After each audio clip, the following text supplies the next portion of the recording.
बड़ी घटना है संगम नोस की, और उस दिन एक नहीं तीन जगह भगदड़ हुई। मैं तो कहता हूं कि मृतक लोग आप 30 बता रहे हो, लापता लोग कितने हैं? जितने बड़े पैमाने पर लोगों के चप्पल थे, सामान थे, कपड़े बिखरे हुए थे, क्या मात्र 30 आदमी के थे?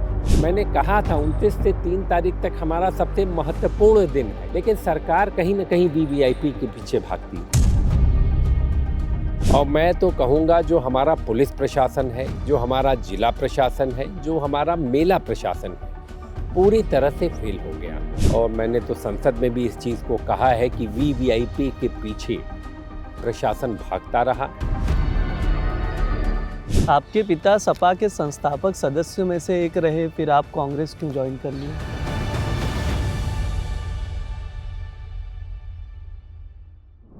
उत्तर प्रदेश का प्रयागराज, जिसे पहले इलाहाबाद कहा जाता था, इस ज़िले से 2 संसदीय सीटें आती हैं। एक है फूलपुर, जहां से हमारे देश के प्रधानमंत्री रहे जवाहरलाल नेहरू जीत कर आते थे।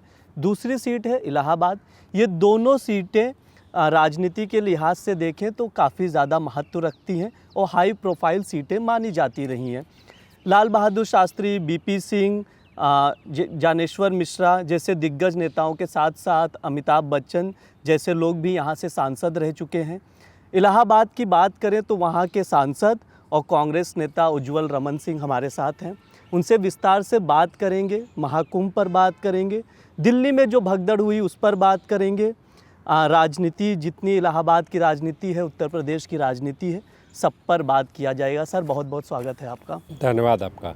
हम लोग शूट कर रहे हैं, लेकिन बीती रात जो शनिवार की रात थी, दिल्ली में जो घटना हुई, उसे आप किस तरह से देख रहे हैं? देखिए, मैं दुखद मानता हूँ, कोई भी दुर्घटना कहीं पर भी हो, दुखद होता है। और मेरी भगवान से प्रार्थना है कि प्रभु श्री राम के चरणों में उनको स्थान मिले। और मैं निश्चित तौर से नाकामयाबी मानूंगा। मैंने पहले भी कहा है और संसद के सत्र में भी इस बात को उठाया है कि उत्तर प्रदेश सरकार और केंद्र सरकार की नाकामयाबी है। निश्चित तौर से जो आधारभूत जो ज़रूरतों को अगर पूरा किया गया होता, समयबद्ध तरीके से पूरा किया गया होता, तो मुझे लगता है कि प्रयागराज शहर की वो स्थिति न होती, संगम नोस पर जो घटना घटित हुई वैसी घटना न होती, और जो दिल्ली स्टेशन पर जो घटना हुई ये भी न होती।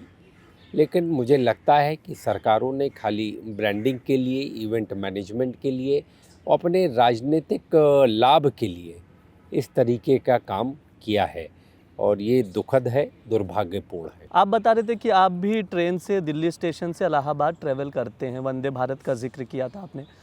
क्या लग रहा है, क्या सिचुएशन है, मतलब क्या हुई होगी, कैसी स्थिति उत्पन्न हुई होगी कि ये हादसा हुआ? 18 लोगों की जो अभी आंकड़े बताए जा रहे हैं कि 18 लोगों की देखिए, मौत। सामान्य तौर पर अगर आप देखिए, अगर सामान्य यात्री की तरह अगर आप कहीं पर भी जो है यात्रा करें, तो आपको वो अनुभव से पता चलता है कि जो हमारी व्यवस्थाएं हैं, कहीं न कहीं रेलवे में पर्याप्त सुधार नहीं हो पाया। जो ध्यान देना चाहिए था वो सरकारों ने नहीं दिया।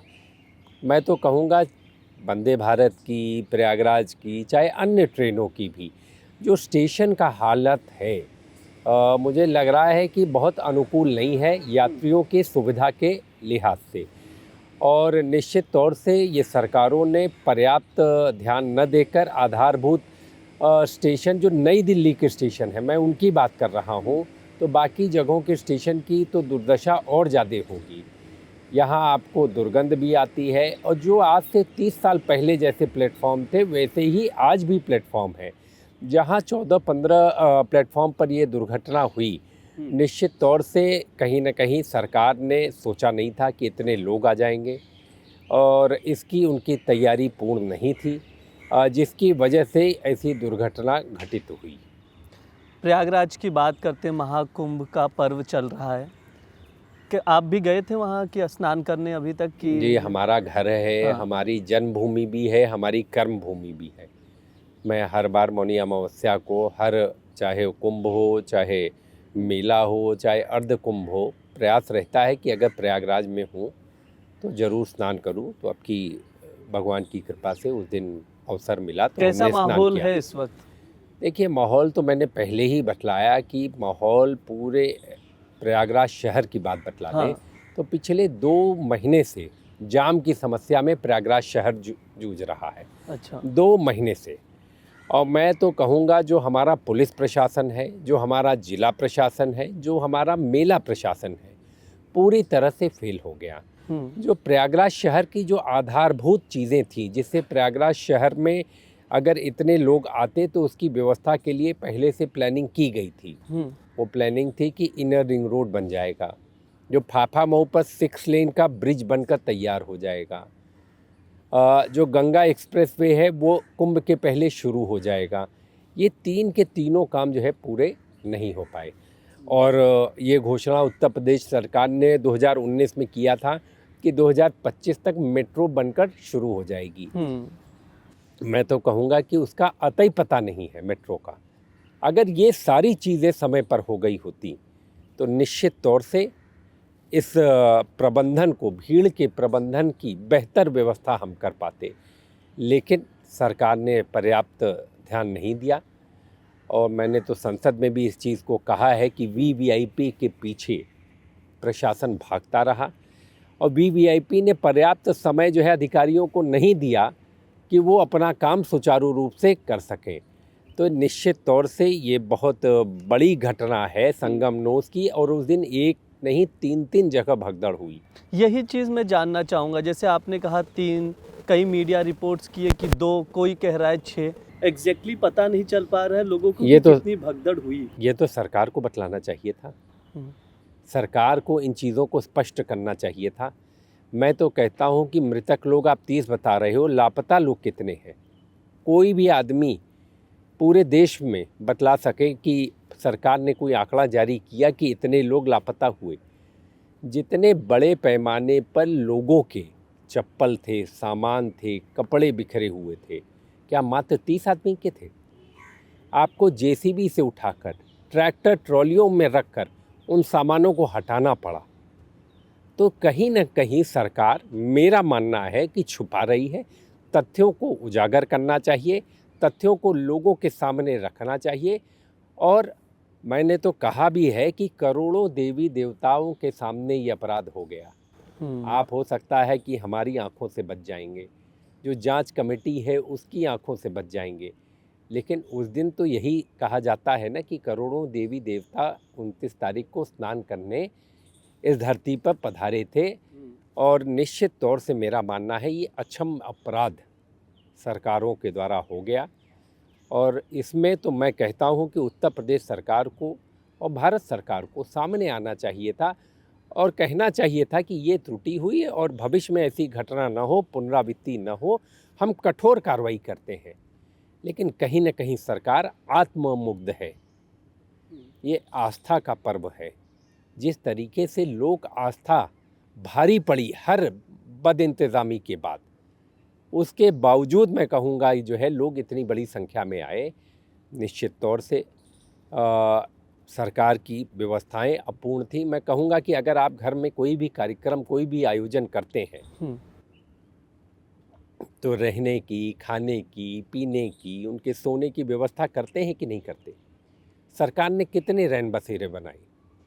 मैंने कहा था 29 से 3 तारीख तक हमारा सबसे महत्वपूर्ण दिन है, लेकिन सरकार कहीं न कहीं वीवीआईपी के पीछे भागती रही। अब सरकारों को जवाब देना है, जो वर्तमान में जो है प्रदेश की और केंद्र की सरकार को, कि आखिर आपने क्या तैयारी की। आपने कहा था कि 40 करोड़ लोग आएंगे और इंतजाम हमारा 100 करोड़ का है। क्या ऐसी व्यवस्था थी?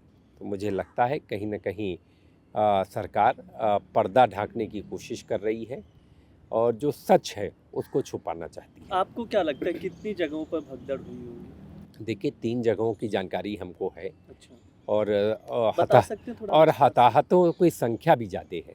एक संगम नोस की घटना है, दूसरी जो है झूसी की तरफ की घटना है और तीसरी मुक्ति मार्ग की घटना है। ये तीनों जगह की घटनाएं हैं। एक जगह 7 लोग मारे गए हैं।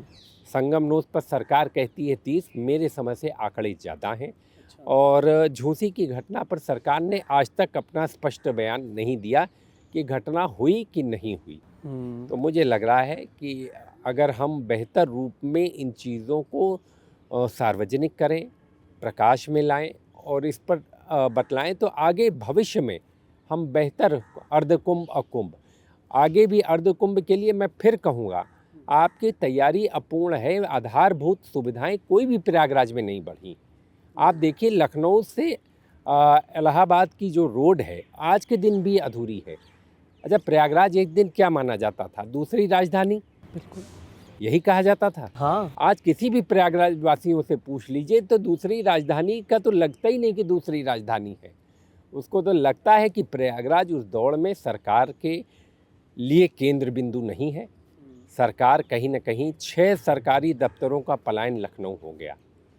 6 सरकारी दफ्तर जो मुख्यालय जिसके प्रयागराज में थे, वो लखनऊ स्थानांतरित वर्तमान सरकार में हो गए, वर्तमान सरकार के कार्यकाल में हो गया। तो मैं क्या कहूं कि प्रयागराज की दुर्दशा ये हमारी पीड़ा है कि हम शुरू से मांग कर रहे हैं कि प्रयागराज में एक एम्स होना चाहिए था। हम शुरू से ये मांग कर रहे हैं प्रयागराज में IIT और IIM होने चाहिए थे। प्रयागराज में एक रिफाइनरी की मांग हमने लोकसभा में भी उठाई है। आप सब जगह इंटरनेशनल स्टेडियम बना रहे हैं, बस प्रयागराज शहर अछूता है। तो ये कैसी दूसरी राजधानी? मैं कहूँगा इस सरकार के कहीं न कहीं प्रयागराज की गरिमा के साथ, प्रयागराज के अस्तित्व के साथ इसको गिराने का काम किया है। और मैं उम्मीद करूँगा कि सरकार ज़रूर ही इस ओर भी ध्यान देगी कि उसकी गरिमा के साथ खिलवाड़ न हो।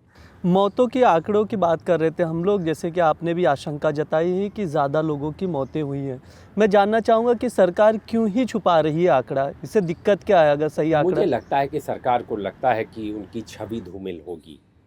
उस छवि को बचाने के लिए एक प्रयास कर रहे हैं। मुझे लगता है कि बेहतर होता कि हम चीज़ों को स्पष्ट रूप से लोगों के सामने रखते। क्योंकि वहाँ के जो DIG हैं वैभव कृष्ण, उनका कहना है कि घाट के पास जो कुछ बैरिकेड्स थे वो टूट गए और फिर वो वहाँ के लोग जो सोए हुए थे ज़मीन पर उनके ऊपर कुचल कर। मेरे समय से जो मैंने प्रश्न उठाया था लोकसभा में, 30 के 30 पॉन्टून ब्रिज बने हैं, 15 आने के 15 जाने के। जिस दिन की घटना है उस दिन सारे, एक को छोड़कर हमारे तरफ से सारे ब्रिज बंद कर दिए गए। अच्छा, क्यों बंद कर दिए गए ये जांच का विषय है। आप 30-30 किलोमीटर लोगों को पैदल चला रहे हो, तो मैं क्या अपेक्षा करूं कि लोग जागते रहेंगे या सो जाएंगे उस संगम की रीति में। तो इसलिए मैं सरकारी अफसरों के बयानों पर टिप्पणी नहीं करना चाहता, क्योंकि वो लोग तो सिर्फ VVIP को खुश करने में ही लगे रहे।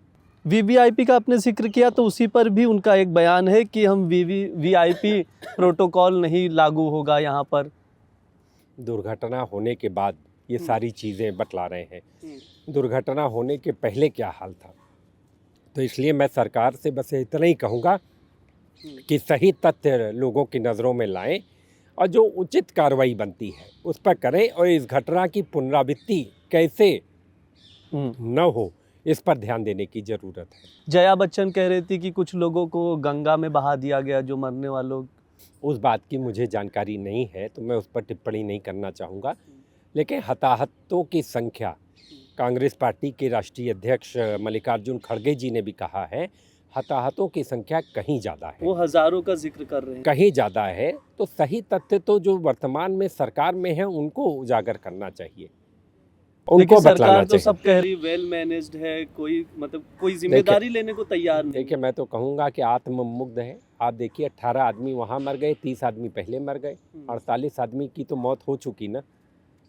अगर सरकार जो है ये आत्ममुग्ध होने से बाहर निकल कर आती और व्यवस्थाओं की तरफ ध्यान देती, तो मुझे लगता है कि इन घटनाओं को रोका जा सकता था। थोड़ा सा आपकी पर्सनल लाइफ की ओर चलते हैं। हम लोग तो यही जानते हैं कि उज्ज्वल रमन सिंह बराव गांव में जन्मे और रेवती रमन सिंह के पुत्र हैं।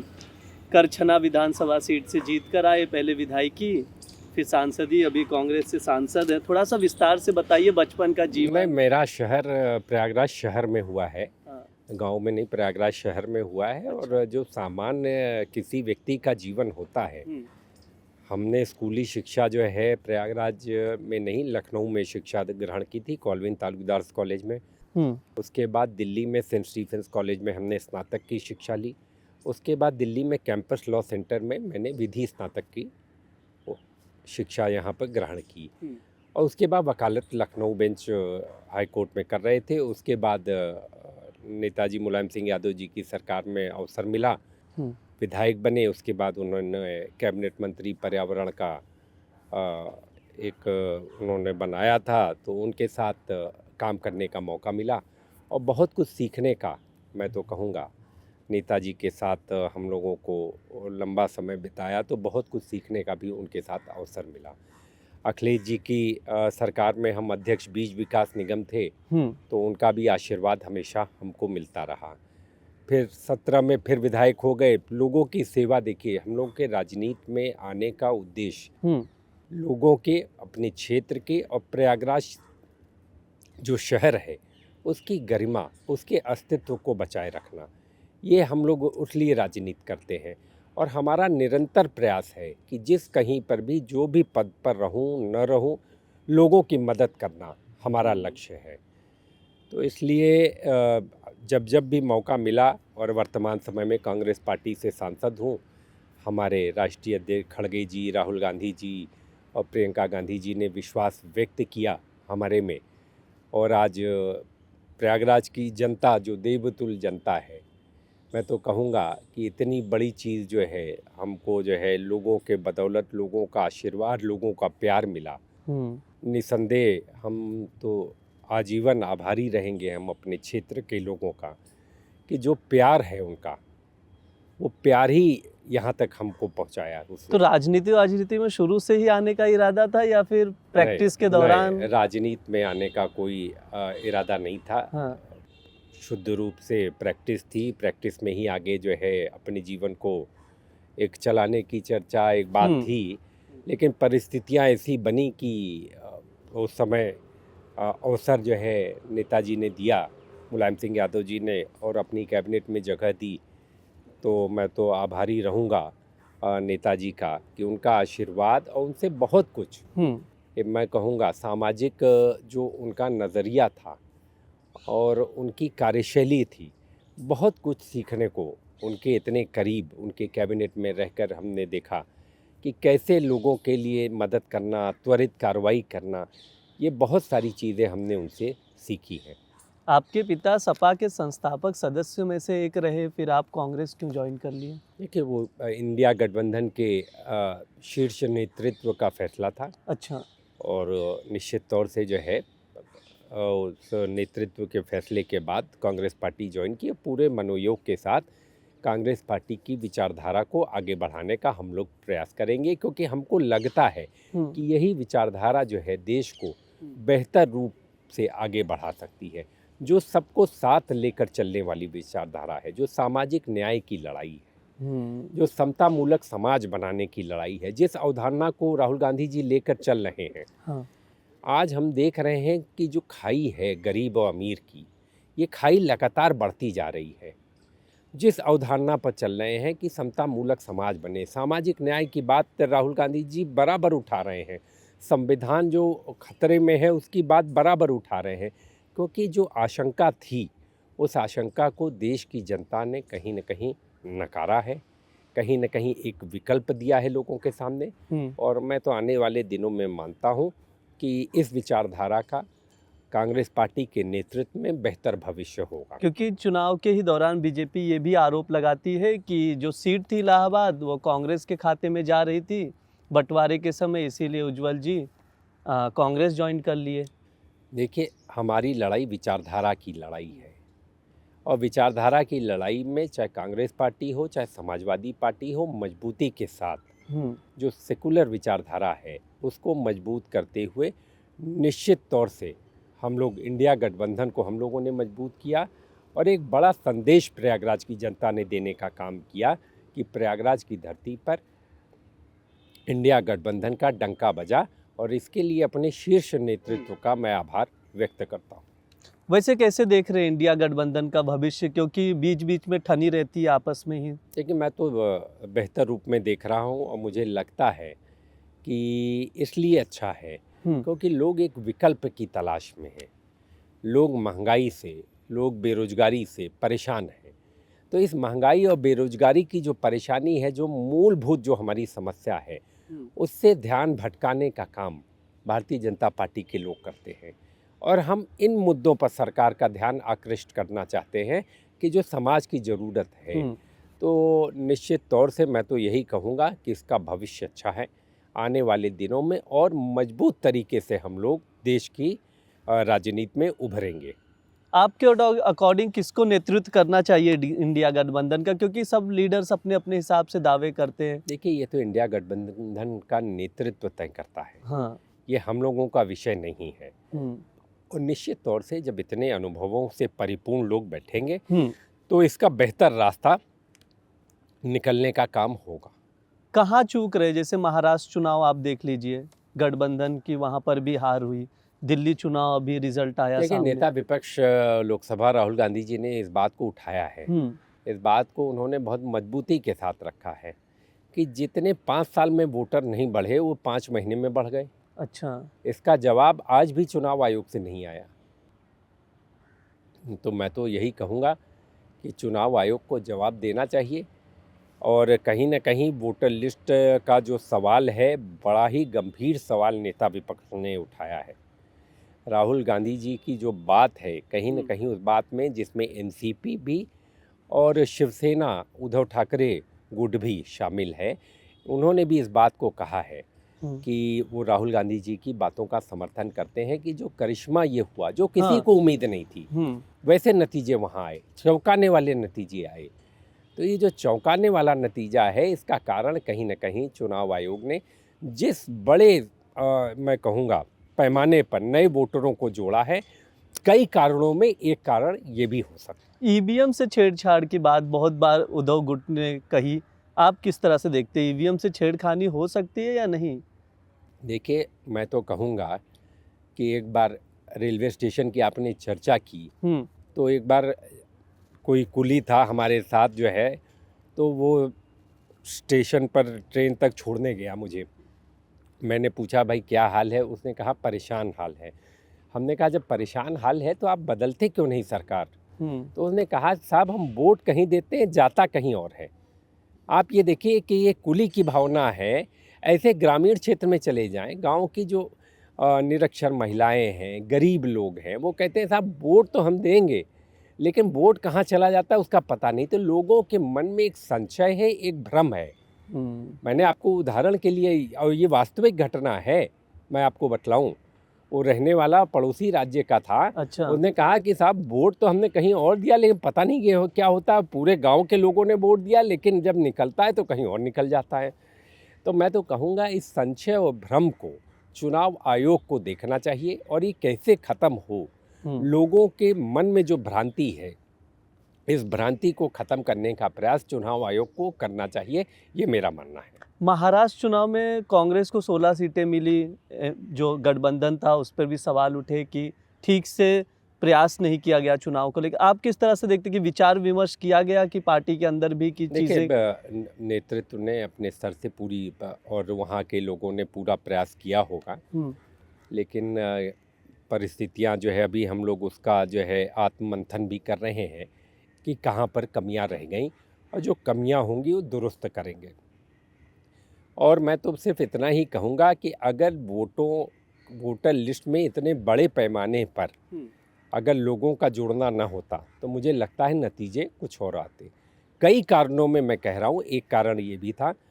और आने वाले दिनों में जहाँ पर भी हमारी कमजोरी हुई है, कांग्रेस पार्टी वहाँ काम कर रही है, और काम करके आने वाले दिनों में बेहतर और सशक्त लोगों की आवाज़ बनकर हम उभरेंगे।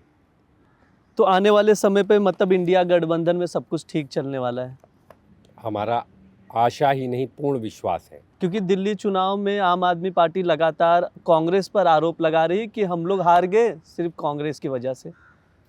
नहीं, देखिए, ये बात मैं कहना उचित किसी भी दल के लिए नहीं मानता कि हम हरियाणा हारे तो कभी हमने नहीं कहा कि हम किसी और दल, क्योंकि कहा गया एक ही विचारधारा से थे, हमारा वोट काट लिया गया और बीजेपी को उसका फायदा मिल गया। नहीं, तो हरियाणा में, गोवा में, गुजरात में, हर राज्यों में कहीं ना कहीं सब दल लोग लड़े अलग अलग, किसी न किसी का वोट कटा और किसी का प्लस हुआ। तो ये चुनाव में लगा रहता है, लेकिन हम लोगों को मजबूती के साथ लोगों की आवाज़ को उठाते रहना है और जो भारतीय जनता पार्टी की नीति है, कार्यक्रम है, जो उनकी कमियां हैं, उसको उजागर करते रहना है और आने वाले दिनों में बेहतर विकल्प जनता के सामने, जिसमें कार्यक्रम के साथ कि हमारा नीति क्या होगी, हमारे कार्यक्रम क्या होंगे, हमारे वैकल्पिक विचार क्या हैं, वो जनता के सामने रखकर लोगों को तैयार करके और भारतीय जनता पार्टी को शिकस्त देने का काम हम लोग करेंगे। बीच बीच में बयान सपा की ओर से भी आते हैं, वही नेतृत्व का ही सवाल उठता है, चाहे अखिलेश यादव हो, राहुल गांधी हो, ममता बनर्जी हो, अरविंद केजरीवाल हो, सब अपने अपने हिसाब से दावे करते हैं। इस वजह से आशंका पैदा होती है कि नेतृत्व कौन करेगा या गठबंधन खत्म हो जाएगा, ये सवाल आते हैं बार बार। राजनीति में आकांक्षा होना ये स्वाभाविक है, जो राजनीतिक व्यक्ति है, राजनीतिक पार्टी है, उसका स्वाभाविक है। लेकिन मैंने बतलाया कि जितने अनुभवी नेतृत्व है, चाहे वो कांग्रेस पार्टी के पास या अन्य दलों के पास, सब लोग जब मिल बैठेंगे तो निश्चित तौर से देश के लिए जो फैसला होगा वो बेहतर फैसला होगा। और मेरा मानना है कि कभी भी ये समस्या नहीं रहेगी कि कौन उसका नेतृत्व करेगा। सब लोग गहरी समझ वाले लोग हैं और जो फैसला होगा वो देश हित में फैसला करेंगे। बिहार चुनाव भी आ रहा है, यहाँ पर कांग्रेस की क्या तैयारियां हैं, किस तरह किस मुद्दों पे चुनाव लड़ेंगे? देखिए, हम लोग ग्रास रूट पर काम कर रहे हैं, संगठन को मजबूत कर रहे हैं और संगठन को मजबूत करके आने वाले दिनों में हम देखेंगे कि कैसे बेहतर हम जवाब बीजेपी को दे सकते हैं। हमारा मकसद ये है कि जो बीजेपी के कार्यक्रम हैं, जो बीजेपी की नीतियां हैं, जो बीजेपी की सोच है, जो बीजेपी की समझ है, उसको हम कहीं ना कहीं काउंटर करें और काउंटर करके एक बेहतर विकल्प, जो कि हमने सामाजिक न्याय की बात कही, जो कि हमने समतामूलक समाज बनाने की बात कही, तो जो सामाजिक समरसता की बात है उसकी बात कर रहे हैं, तो उसको करते हुए कहीं ना कहीं हम बेहतर रूप में जो है बिहार में हम प्रदर्शन करेंगे आने वाले दिनों में। अभी हम लोग तैयारी कर रहे हैं और पूरी मजबूती के साथ हम लोग जो है भारतीय जनता पार्टी को जवाब देने का काम करेंगे। अब आपके क्षेत्र की बात कर लेते हैं। नैनी जो कभी पूर्वांचल का औद्योगिक हब हुआ करता था, सब कुछ अब ठप पड़ा है, बंद हुआ है। क्या लग रहा है, कब तक रिवाइव करने का कोई चांस है? अगर है तो? मैं तो कहूँगा कि सरकार में मुझे तो किसी भी चीज़ की उम्मीद प्रयागराज में तो दिखलाई नहीं पड़ती। ये प्रयागराज का जिस तरीके से महाकुंभ में ब्रांडिंग के लिए, इवेंट मैनेजमेंट के लिए, राजनीतिक अवसर के लिए उपयोग किया गया और इस वर्तमान 11 साल की सरकार में, केंद्र की और प्रदेश की 7 साल की सरकार में प्रयागराज को मिला क्या, तो निश्चित तौर से ये हमारे लिए बड़ा मुद्दा है। नैनी का औद्योगिक क्षेत्र बंदी की कगार पर है और सरकार अगर ध्यान देगी तो निश्चित तौर से जो है वहाँ पर फिर से हम नई फैक्ट्रियाँ लाकर उसको पुनर्जीवित करेंगे। और जब तक ये क्षेत्र पुनर्जीवित नहीं होगा तो लोगों को हम रोजगार का अवसर मुहैया कराने में असमर्थ हैं। आज इलाहाबाद से लोगों का पलायन बम्बई हो रहा है, दिल्ली हो रहा है, बड़े पैमाने पर लोग रोजी रोटी की तलाश में इन शहरों में जा रहे हैं। ये तो मुलायम सिंह यादव जी थे जिन्होंने 3 फैक्ट्रियां, थर्मल पावर प्लांट दिया। अखिलेश यादव जी ने एक स्टेट यूनिवर्सिटी बनाने का काम किया था, नई स्टेट यूनिवर्सिटी जो है प्रयागराज शहर को। तो ये बड़ी बड़ी चीज़ें जो है पूर्ववर्ती सरकारों ने दिया, लेकिन अभी इस सरकार में हम तो एम्स के लिए कह रहे हैं। हमने तो केंद्रीय स्वास्थ्य मंत्री से भी मिलकर आग्रह किया है। देखिए उनकी कब तक उनकी निगाह प्रयागराज पर रहती है। IIT भी खुले, IIM भी खुले। प्रयागराज शहर की जो राजनीतिक हैसियत है, जो दूसरी राजधानी के रूप में, जब तक भारतीय जनता पार्टी उस ओर ध्यान नहीं देगी तो मुझे लग रहा है कि प्रयागराज के लोगों के साथ अन्याय किया जा रहा है। मेट्रो का सबसे ज़्यादा जिक्र हो रहा है कि मेट्रो कब मिलेगा, क्योंकि वहाँ के लोग भी, मैं जब इस चीज़ को, मैं बहुत से स्टूडेंट्स से जो इलाहाबाद यूनिवर्सिटी में पढ़ते हैं उनसे मैं बात कर रहा था कि आप लोगों की डिमांड क्या है, किन सुविधाओं का, तो वो सबसे ज़्यादा मेट्रो की जिक्र कर रहे थे। देखिए ये बात हमने संसद में भी उठाई है, मेट्रो की मांग। 2016 में जब अखिलेश यादव जी मुख्यमंत्री थे तो उन्होंने कहा था कि हम DPR बनवा रहे हैं और अगली बार सरकार बनेगी तो हम मेट्रो जरूर प्रयागराज में बनाएंगे। तो दुर्भाग्यवश सरकार नहीं बन पाई। 2019 में वर्तमान बीजेपी सरकार ने कहा कि अर्ध कुंभ में ये बात कही कि अगले कुंभ तक हम मेट्रो जरूर बनाएंगे। लेकिन आज तक उसका अता पता नहीं है, आज तक उसका पता नहीं है। एक रिफाइनरी जो 1996 में जनेश्वर मिश्रा जी ने जिसका शिलान्यास किया था, जमीन अधिग्रहित है, इसकी भी मांग मैंने लोकसभा में भी उठाई और कई बार मैं केंद्रीय पेट्रोलियम मंत्री से मिला भी, आग्रह भी किया, लेकिन आज तक उसका अता पता नहीं है। तो कहीं ना कहीं सरकारें मुझे गंभीर नहीं लगती प्रयागराज के विषय में। प्रयागराज के लिए मैं कहूँ सबसे महत्वपूर्ण अविरल और निर्मल गंगा है। आध्यात्मिक रूप से बेहतर महाकुंभ से लोग होकर जाते, चिंतन करके जाते, कहीं ना कहीं उनका बौद्धिक रूप से आध्यात्मिक ज्ञान कुछ बढ़ता, तो मुझे लगता कि कोई बड़ा संदेश है। आज भी 72 नाले ऐसे हैं जो जमुना के, गंगा के, जो सीधे गंगा नदी में गिर रहे हैं। सरकार इतने समय से गंगा एक्शन प्लान बनाती है, लेकिन सारे अभी तक ये पूर्ण नहीं हो पा रहे। मुझे लगता है कि ये प्रयागराज शहर की पहचान गंगा नदी से है। माँ गंगा की गोद में सब लोग जानना चाहते हैं, लेकिन पर्याप्त ध्यान नहीं दिया जा रहा है। अविरल और निर्मल गंगा कैसे बने, इस पर हम लोगों को अगर चिंतन किया होता तो मुझे लगता है कि एक बड़ा संदेश, वीआईपी को ले जाकर खाली डुबकी लगाकर उसकी फ़ोटो खिंचवाकर उसके ड्राइंग रूम में एक, मैं कहूँगा कि एक सेंटर पीस बनाकर, यह हमारा उद्देश्य नहीं होना चाहिए। हमारा उद्देश्य होना चाहिए संतों की वाणी, संतों का आशीर्वचन, उनका आशीर्वाद, और आध्यात्मिक रूप से आप बेहतर इंसान बन सकें, इसकी अवधारणा के साथ हम कुंभ में जाते हैं। ये तप, तपस्या और त्याग की भूमि है। तो इसलिए हम लोगों ने कभी इसको राजनीतिक अवसर वहाँ प्रदान नहीं किया कि हमको राजनीतिक कोई लाभ लेना है। तो न सरकार ने तप की बात की, न तपस्या की बात की, न त्याग की बात की। सरकार खाली फोकस कर रही है इवेंट मैनेजमेंट पर, ब्रांडिंग पर, राजनीतिक अवसर पर। ये दुखद है। मेरा कहना है प्रयागराज में गंगा नदी को बचाने के लिए आज भी आप देखें जो लोग स्नान कर रहे हैं 2.5 फीट के पानी पर, जो है लोग मतलब डुबकी भी नहीं लगा पाते हैं। आप खुद देखें, मैं तो लोगों को देखता हूँ बेचारे जो है बैठ जा रहे हैं। तो हमको ये बड़ा सवाल है, कोई एक सरकार, एक पार्टी का विषय नहीं। इस विषय को मैं कहूँगा सरकार को सोचना चाहिए। और इसका मूल कारण क्या है? गंगा नदी का उद्गम जहाँ से है, आप उस हिमालय को ख़त्म कर रहे हो। जब हिमालय ख़त्म हो जाएगा तो गंगा नदी कहाँ बचेगी? आप गंगा नदी को सुरंगों में, डैमों में कैद कर रहे हो। ये बड़ा विषय है। इन सब चीज़ों पर सरकार को पर्याप्त और समुचित ध्यान देना चाहिए।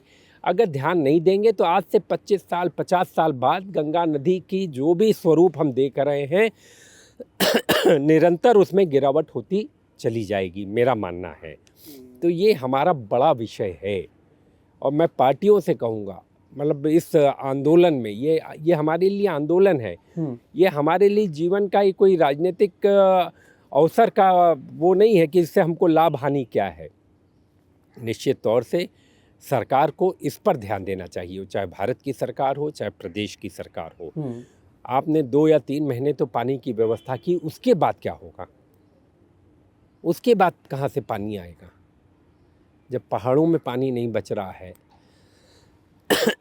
तो यहाँ पर भी आपको पानी कहाँ से मिलेगा? तो ये हमारा एक विषय है जो हमारे दिल से जुड़ा हुआ है, जिसको सांसद हमारे पिताजी को, रेवती रमन सिंह जी ने इस लड़ाई को हमेशा लड़ा है। जीवन पर्यंत उसको लड़ते रहे हैं और लड़ते रहेंगे।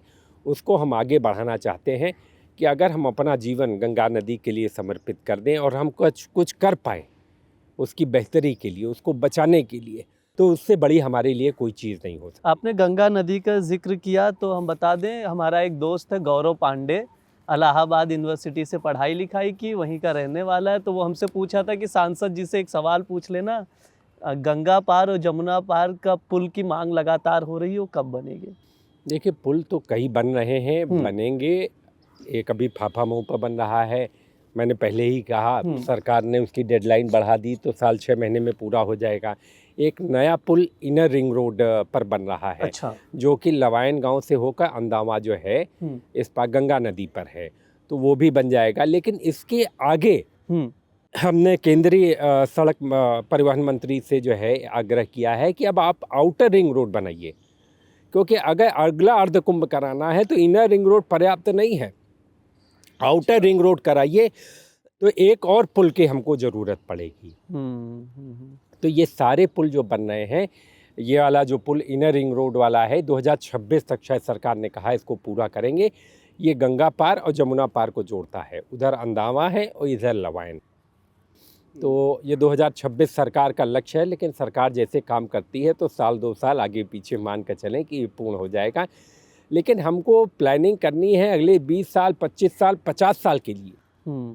उसके लिए वर्तमान सरकार की सोच दिखलाई नहीं पड़ती है। एक आखिरी सवाल है, समय भी हो चुका है। कांग्रेस को यूपी की राजनीति में आप किस तरह से देख रहे हैं आने वाले भविष्य में? देखिए, लोगों की आशाएं टिकी हैं राहुल गांधी जी पर, और जिस तरीके से जो सवाल राहुल गांधी जी खड़ा कर रहे हैं देश की राजनीति में तो खाली मैं यही नहीं कहूँगा कि दक्षिण हो, उत्तर हो, पूरब हो, पश्चिम हो, सब जगह वो सवाल। आज महंगाई से सब जगह लोग पीड़ित हैं, आप भी हैं, हम भी हैं, या कोई और भी व्यक्ति होगा। बेरोजगारी से सब लोग परेशान हैं।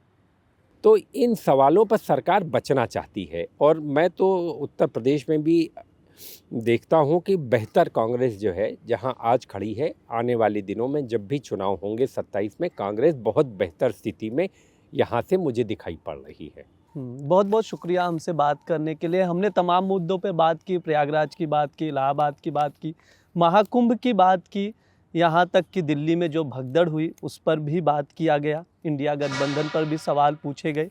ये सभी सवालों के जवाब सांसद जी ने दिया है। आप लोग ये पॉडकास्ट ज़रूर देखिएगा और दैनिक जागरण से जुड़े रहिए। शुक्रिया।